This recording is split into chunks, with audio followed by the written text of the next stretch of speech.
अस्सलाम वालेकुम बेटे, उम्मीद है आप सब लोग खैरवाफियत से होंगे। वेलकम टू यूरिका अकेडमिया और हमारा चल रहा है एमडी कैट 2026 मैराथन। बहुत मजे के लेक्चर्स हैं, बड़ा मजा आएगा आपको पढ़ने में। आपको टीचर से, जैसे बायो आपको डॉक्टर सुहेल साहब करवा रहे हैं, फिजिक्स आपको हाफिज सदीक साहब करवा रहे हैं, केमिस्ट्री आपको शवेब साहब करवा रहे हैं, इंग्लिश मैं खुद करवा रहा हूं, लॉजिकल रीजनिंग हमारे पास सर मजर इकबाल करवाएंगे आपको। सारे टीचर्स टॉप नॉच टीचर्स हैं आपके पास, कमाल मजा आने वाला आपको एंट्री टेस्ट की तैयारी करने में। और जैसा कि 2026 का आपका सेशन है ना, इस सेशन में मतलब ऑनेस्टली स्पीकिंग फिजिकल क्लासेस में पॉसिबल ही नहीं है कि कोई भी एकेडमी आपको अच्छे तरीके से क्या कर सके, अच्छे तरीके से आपका सिलेबस पढ़ा सके। ये आप भी अच्छे तरीके से जानते, 4-5 घंटे की क्लास होती है, आप 4-5 घंटे से ज्यादा टीचर से डायरेक्टली पढ़ नहीं सकते। ऑनलाइन का मजा ये है कि आप डेली, आपकी अपनी हिम्मत है, आपने जितना पढ़ना। और मैं तो आपको शुरू से कह रहा हूं कि वो स्टूडेंट जो 14-15 घंटे आज इस सेशन में नहीं गुजार रहे हैं ना, अपने टीचर्स के साथ, अपने सिस्टम के साथ, अपने प्रैक्टिस एमसीक्यूज के साथ, पास पेपर्स के साथ, तो इसका मतलब क्या है कि वो 2026 का जो पेपर है वो उनके लिए बड़ा मुश्किल होने वाला है। अगर 2026 में आपने पास होना है, अपनी सीट सिक्योर करनी है, तो आपको 14 से 15 घंटे कोई ऐसा सिस्टम चाहिए जो कि आपको अपने साथ बांध के रखे। और वो एक ही सिस्टम आपके पास जानते हैं, यूरिका अकेडमिया। तो क्लासेस ज्वाइन कर लें फटाफट से। अब आते हैं हम अपने वर्ब पे वापस। देखिए, स्टेट ऑफ बीइंग में आपके पास क्या है, हमने अपने वर्ब को 7 हिस्सों में डिवाइड कर लिया आसानी के लिए कि 7 तरह के सेंटेंसेस होते हैं। हम स्टेट ऑफ बीइंग पढ़ चुके, टेंसेस पढ़ चुके, मॉडल ऑक्सिलरी पढ़ चुके, कंडीशनल पढ़ चुके, अनयूजुअल स्ट्रक्चर्स पढ़ चुके, बड़े मजे के थे। जेरेंड इंफिनिटिव पढ़ा हमने इससे पहले। अब लास्ट में आपका एक छोटा सा टॉपिक है पैरेलल स्ट्रक्चर। पैरेलल स्ट्रक्चर क्या है कि हम सेंटेंस के फर्स्ट क्लॉज की वजह से सेंटेंस के सेकंड क्लॉज को जस्टिफाई करते हैं, सेंटेंस के सेकंड क्लॉज के टेंस को देखते हैं। हम बचपन से पढ़ते आ रहे हैं डायरेक्ट इनडायरेक्ट में, खासतौर पर जब 8, 9, 10th क्लास में आप डायरेक्ट इनडायरेक्ट पढ़ते हैं तो वहां पर आप इसको बड़ा केयरफुली देखते हैं। जैसे देखिए, आपके पास पहला रूल क्या होता है कि अगर आपके सेंटेंस का फर्स्ट पार्ट प्रेजेंट में है तो सेकंड किसी भी टेंस में हो सकता है। सेकंड प्रेजेंट में हो सकता है, पास्ट में हो सकता है, फ्यूचर में हो सकता है। जैसे देखें, हमने कहा आई नो, अब यहां पर आपका फर्स्ट पार्ट किस में है, प्रेजेंट में है, तो सेकंड आप देख रहे हैं, सेकंड प्रेजेंट में भी आपको मिलेगा, सेकंड आपको फ्यूचर में भी मिलेगा और सेकंड आपको पास्ट में भी मिलेगा। अगर आपके सेंटेंस का फर्स्ट पार्ट प्रेजेंट में है तो सेकंड आप क्या करते हैं, किसी भी टेंस में लिख सकते हैं, आपको कोई प्रॉब्लम नहीं होती।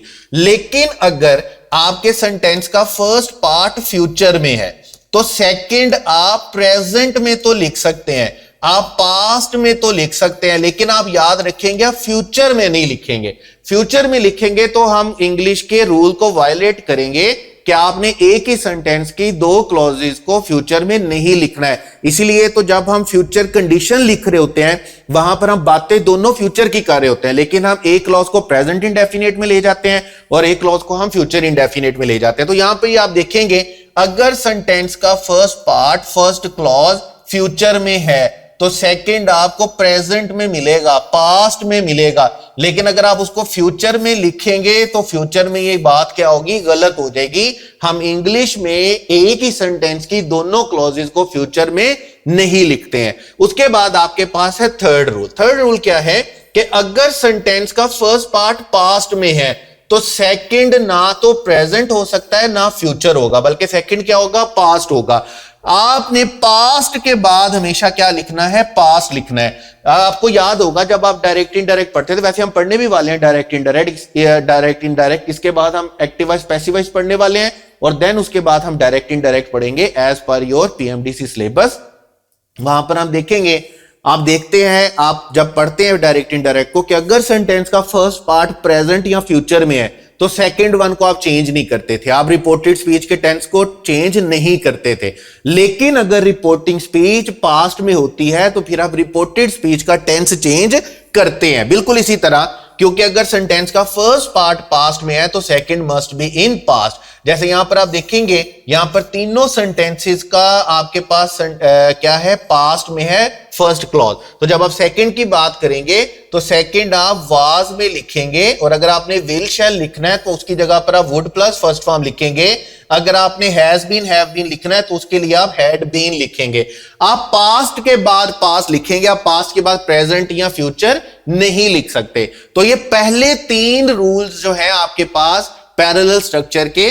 पहला क्या है कि प्रेजेंट के बाद आप प्रेजेंट लिख सकते हैं, पास्ट लिख सकते हैं, फ्यूचर लिख सकते हैं। फ्यूचर के बाद आप प्रेजेंट लिख सकते हैं, पास्ट लिख सकते हैं, लेकिन फ्यूचर नहीं लिख सकते।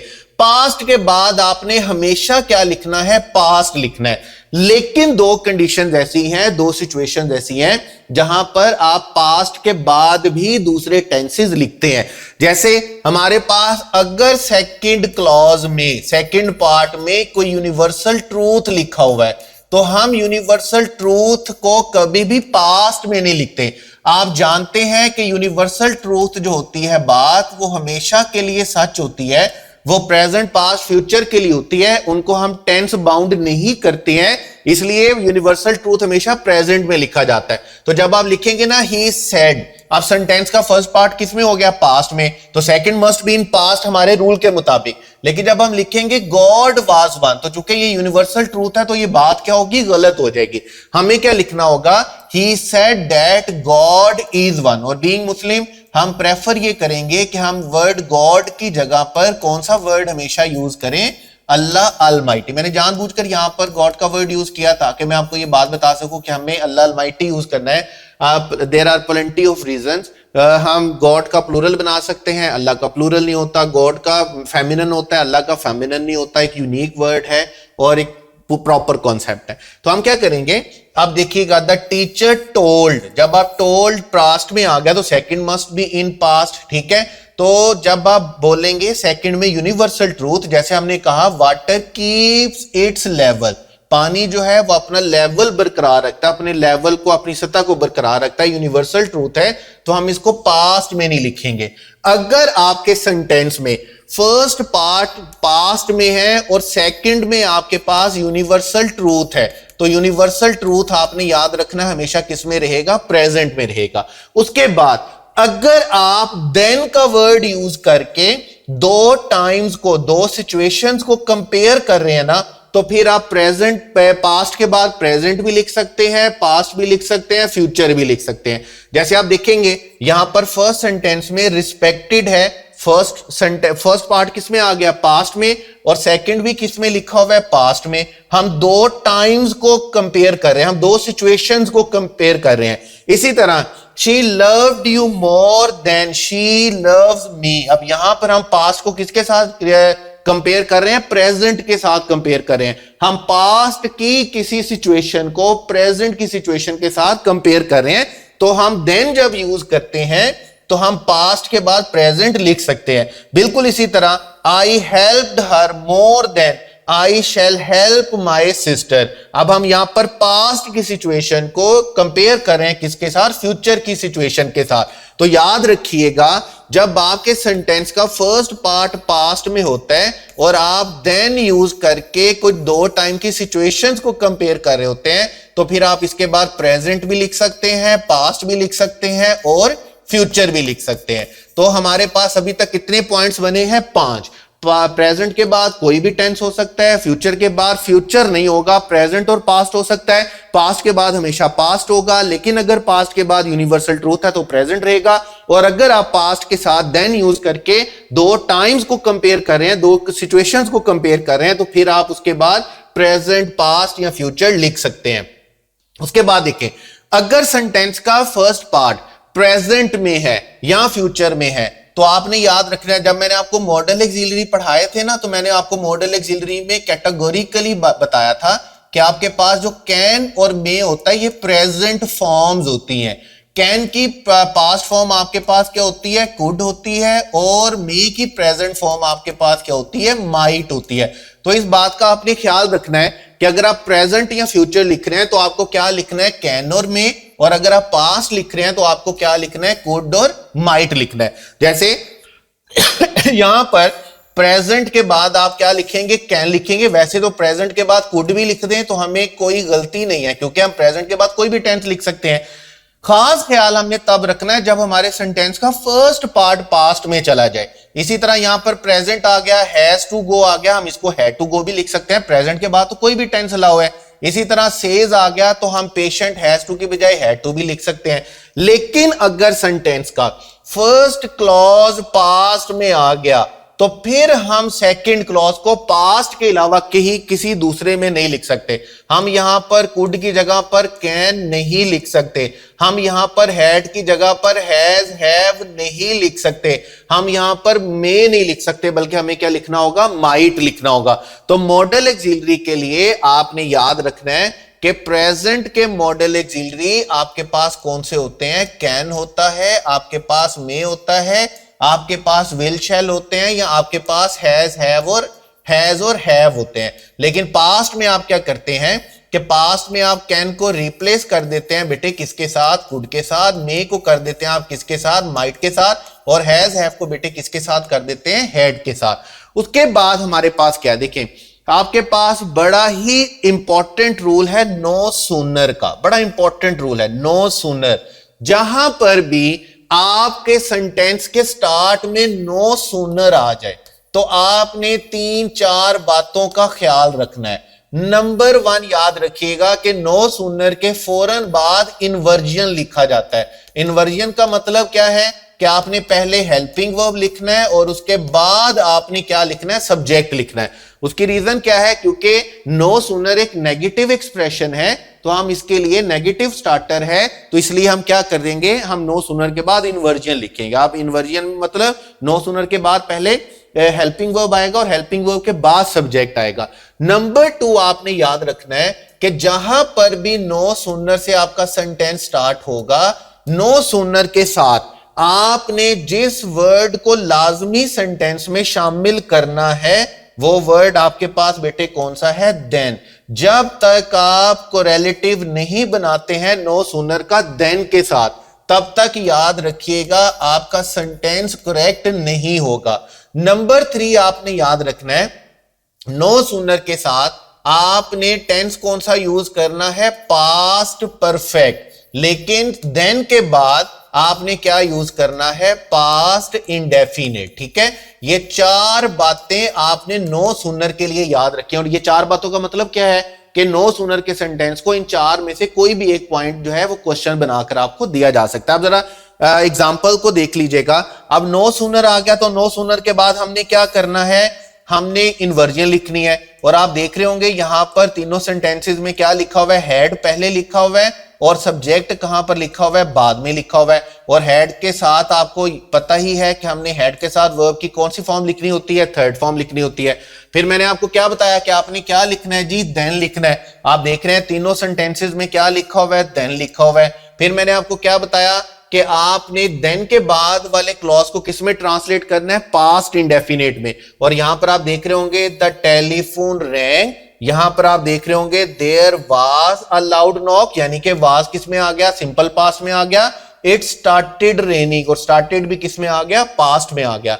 तो नो सूनर के साथ आपको ये 4 बातें याद रखनी है। और यही 4 बातें आपको याद रखनी है किन वर्ड्स के लिए, यही 4 बातें आपको याद रखनी है हार्डली के लिए, यही 4 बातें आपको याद रखनी है स्कार्सली के लिए, और यही 4 बातें आपको बेटे याद रखनी है बेयरली के लिए। वही 4 बातें हैं, सिर्फ एक चीज का डिफरेंस है, हम नो सूनर के साथ देन का पेयर बनाते थे, लेकिन हम हार्डली स्कार्सली बेयरली के साथ किसका पेयर बनाएंगे, व्हेन का पेयर बनाएंगे। जब आप हार्डली स्कार्सली बेयरली लिखेंगे तो फिर आपने इनका कोरिलेटिव किसके साथ बनाना है बेटे, व्हेन के साथ बनाना है। जब आप व्हेन के साथ बनाएंगे बाकी सारी चीजें वैसी रहेंगी, इन्वर्जन आएगा, हेल्पिंग वर्ब पहले आएगा, सब्जेक्ट बाद में आएगा, पास्ट परफेक्ट आएगा, पास्ट इंडेफिनिट आएगा। जैसे आप देख रहे हैं हार्डली आ गया, स्कार्सली आ गया, बेयरली आ गया। चूंकि हमने इन्वर्जन लिखनी है इसलिए हम हेल्पिंग वर्ब को इनके फौरन बाद लिखेंगे और उसके बाद सब्जेक्ट को लिखेंगे। और चूंकि हम पास्ट इंडेफिनिट टेंस लिख रहे हैं तो पास्ट इंडेफिनिट में आप जानते हैं कि हैड के साथ हमने कौन सी फॉर्म लिखनी होती है, थर्ड फॉर्म लिखनी होती है। फिर हमने हार्डली स्कार्सली बेयरली के साथ कोरिलेटिव पेयर किसका बनाना है, व्हेन का बनाना है, तो वो भी हमने शामिल कर दिया। और हमने सेकंड क्लॉज को किस में लिखना है, हमने सेकंड क्लॉज को पास्ट इंडेफिनिट में लिखना है, जैसे हमने नो सूनर के साथ लिखा था सिंपल पास्ट में। तो जिस तरह आपने 4 बातें याद रखनी है नो सूनर के लिए, इसी तरह आपने 4 बातें याद रखनी है बेटे किसके लिए, हार्डली, स्कार्सली और बेयरली के लिए। फर्क सिर्फ कहां पर आएगा, फर्क सिर्फ आपके पास आएगा कि नो सूनर के साथ हमने देन का कोरिलेटिव पेयर बनाना होता है और यहां पर आपने किसका बनाना होता है, व्हेन का बनाना होता है। अब ये 10 पॉइंट्स आपके पास बनते हैं। प्रेजेंट के बाद कोई भी टेंस है, फ्यूचर के बाद फ्यूचर नहीं आएगा, प्रेजेंट पास्ट आ सकते हैं, पास्ट के बाद पास्ट आएगा, पास्ट के बाद यूनिवर्सल ट्रूथ होगा तो यूनिवर्सल ट्रूथ हमेशा प्रेजेंट आएगा। पास्ट के बाद जब आप देन लिखेंगे तो आप किसी भी सिचुएशन को कंपेयर कर सकते हैं, प्रेजेंट को, पास्ट को, फ्यूचर को। प्रेजेंट के बाद मॉडल ऑक्सिलरी आपके पास कौन कौन से हैं, आपके पास मे है, आपके पास कैन है, आपके पास हैज और हैव है। ऐसे ही होता है ना, हमारे पास विल शैल है जिसको आप वुड यू शुड में रिप्लेस कर देते हैं। पास्ट के बाद आपके पास मॉडल ऑक्सिलरी कौन से हैं, आप कैन को रिप्लेस कर देते हैं किसके साथ, कुड के साथ, मे को रिप्लेस कर देते हैं बेटे किसके साथ, माइट के साथ, हैज हैव को कर देते हैं किसके साथ, हैड के साथ। तो जब हमने कहा कि नो सूनर है तो नो सूनर का पेयर आपने किसके साथ बनाना है, देन के साथ। हार्डली, स्कार्सली, बेयरली का पेयर आपने किसके साथ बनाना है, व्हेन के साथ।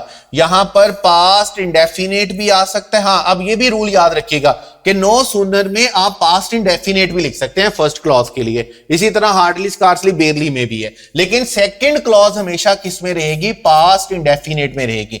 तो जब आप हार्डली, स्कार्सली, बेयरली लिखेंगे तब भी आपको इन्वर्जन लिखनी है, नो सूनर के साथ भी आपको इन्वर्जन लिखनी है, देन की जगह पे व्हेन लिखना है। सेकंड क्लॉज को आपने हमेशा किस में लिखना है, पास्ट इंडेफिनिट में लिखना है। फर्स्ट क्लॉज पास्ट परफेक्ट में भी हो सकती है और फर्स्ट क्लॉज पास्ट इंडेफिनिट में भी हो सकती है। ये 10 पॉइंट्स आपके पास मिलते हैं तो हम इसको बोलते हैं पैरेलल स्ट्रक्चर। जब हम फर्स्ट क्लॉज के ऊपर रहते हुए सेकंड क्लॉज के टेंस का फैसला करते हैं और इसके साथ ही हमारा वर्ब कंप्लीट होता है। और मैं दोबारा अपनी बात बोल देता हूं, मैंने आपको पहले भी बताया कि वर्ब हमारा सबसे लेंथी लेकिन सबसे इंपॉर्टेंट पार्ट ऑफ स्पीच है। सिर्फ पीएमडीसी के सिलेबस के अकॉर्डिंगली नहीं, बाकी सारी ग्रामर के अकॉर्डिंगली जो वर्ब है ये हमारे ग्रामर की, इंग्लिश की बैकबोन है। और जब तक आपको वर्ब समझ में नहीं आता ना तो बिलीव मी आपको बाकी सारा कुछ समझ में नहीं आने वाला। इसलिए हमने वर्ब पे थोड़े से ज्यादा लेक्चर लगाए, थोड़ा सा ज्यादा डिटेल से पढ़ा, थोड़ा सा ज्यादा जोर से पढ़ा, थोड़ा सा ज्यादा क्या उसको बोलते हैं मिनट्स डिटेल में पढ़ा। तो यहां तक अगर आपको कोई बात समझ में नहीं आती है तो आपने लाजमी तौर पर पूछ लेना। और एक और आपको बात जाते जाते बता दूं, देखिए ये जिस अरेंजमेंट के साथ मैंने आपको पढ़ाया ना सारा कुछ, इसी अरेंजमेंट के साथ सारी चीजें मेरी इंग्लिश की बुक में शामिल है। ठीक है, आपके पास 2026 में जो सबसे कीमती चीज है वो है आपका टाइम। आपके पास टाइम नहीं है कि आप एक एक चीज को नोट करेंगे और बजाय उस चीज को समझने के, उस चीज को अपने ज़हन में उतारने के आप 2, 4, 6 घंटे लगाएंगे उसको क्या करने में, नोट करने में। तो नोट करने का टाइम हमारे पास 2026 में बिल्कुल भी नहीं है। बुक ले लें फटाफट से। जिस अरेंजमेंट के साथ मैं आपको पढ़ा रहा हूं, जिन एग्जाम्पल्स के साथ आपको पढ़ा रहा हूं, जिन चीजों के साथ, जिन डायग्राम्स के साथ आपको पढ़ा रहा हूं, ये बुक में इसी तरह, बल्कि कलरफुल बुक में बड़े अच्छे तरीके से इसी तरह शामिल है। जल्दी से बुक ले लें। और बुक लेने के लिए आपको पता ही है आपने क्या करना है, www.eurekaacademia.com पे जाना है। वहां पर बुक स्टोर से आपने बुक ऑर्डर करनी है। टाइम बिल्कुल वेस्ट नहीं करना। 2026 में अगर अपनी सीट सिक्योर करनी है तो उसके लिए सबसे जरूरी चीज, सबसे कीमती चीज आपके लिए क्या है, वक्त। और वो लिखने में पागलों की तरह आपने लगाना नहीं है। स्मार्ट खेलना है, स्मार्ट चलना है और स्मार्ट स्टडी करनी है। तो नेक्स्ट लेक्चर हम इंशाल्लाह हमारे होंगे बेटे वॉइस के ऊपर, यानी कि एक्टिव पैसिव के ऊपर। तब तक के लिए अपना ढेर सारा ख्याल रखिएगा। Wish you all the best. Allah Hafiz.